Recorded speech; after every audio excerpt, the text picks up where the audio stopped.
People think sailing is all about luxury yachts and champagne at sunset, but when you actually start, it looks more like this. Falling into the water, pulling on ropes you don't understand, and desperately hoping you rig the boat right. But here's the thing, sailing isn't just one sport, it's 100 different adventures. You can race, you can cruise, you can just float around for fun, or flip over constantly in a dinghy like I did when I started. So where do you begin? That's exactly what this video is about. Welcome to the Complete Beginner's Guide to Sailing. Let's start with the first big choice, dinghies or keelboats. So what's the difference? The word dinghy is generally used for small boats. Think 2 to 5 meters in length with 1 to 2 people on board, made of fiberglass or plastic, and light enough to push down the beach on a trolley. They're very hands-on. You're constantly adjusting the sails, steering, and balancing the boat all at once. And yes, you'll almost certainly get wet and flip over. Keelboats, on the other hand, are much larger and heavier and have to be stored in a marina and moved around by big trucks.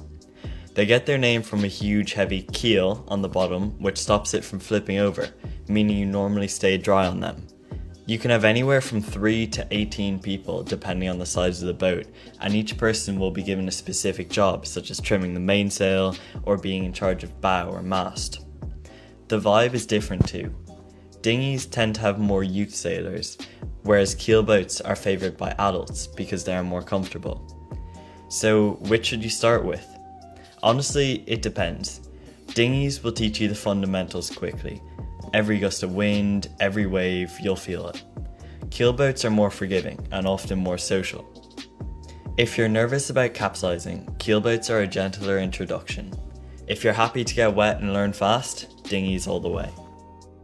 So now that you want to try it, how do you actually go sailing without owning a boat?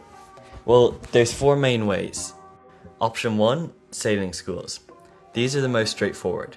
You sign up for a course, hop in a training dinghy owned by the school with an instructor, and learn step by step. They'll teach you how to steer, trim the sail, and how to capsize and get back in. Day 1 can feel intimidating, but by the end of the week you'll be amazed at how independent you feel. The second option is sailing camps. If you're younger, sailing camps are awesome. You spend the day on the water, learn tons without even realising it, and make loads of new friends. It's social, it's fun, and it gets you comfortable on boats fast. The third option is to join a yacht club. Now I know yacht club sounds a bit posh, but most clubs aren't about blazers and champagne. They're about people who love sailing. Clubs are great. They run beginner courses, organise races, and have fleets of dinghies, and they're where you'll find crews looking for extra hands. You'll also find the social side, barbecues, events, and a community of sailors who all remember being beginners. Most yacht clubs offer beginner sailing courses, however you'll have to become a member before you can join these, so it may be cheaper to get a taste in a sailing school before joining a club. Option 4 is crewing. If keelboats interest you, you don't even need to own one. Show up to a marina and ask around if anyone needs help. Crews are always looking for more hands. You don't need to know much. If you can follow instructions and pull a rope, you'll learn on the job. And once you get in with one crew, you'll usually get invited out again and again. The bottom line is sailing is way more accessible than people think. Show up, say you want to learn, and you'll be on the water faster than you expect. So you're hooked on sailing. Now for the big question. Should you buy your own boat? The short answer for dinghies is probably not right away. And for keelboats, it's definitely not right away. Boats are fun, but they also take a lot of money, time, and a place to store them. I'd start by using school or club boats until you know what you enjoy. But say you're ready to buy one. Here are some tips I'd recommend.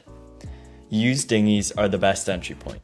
Sailboats have an amazing second and third hand market, and almost no one buys brand new boats.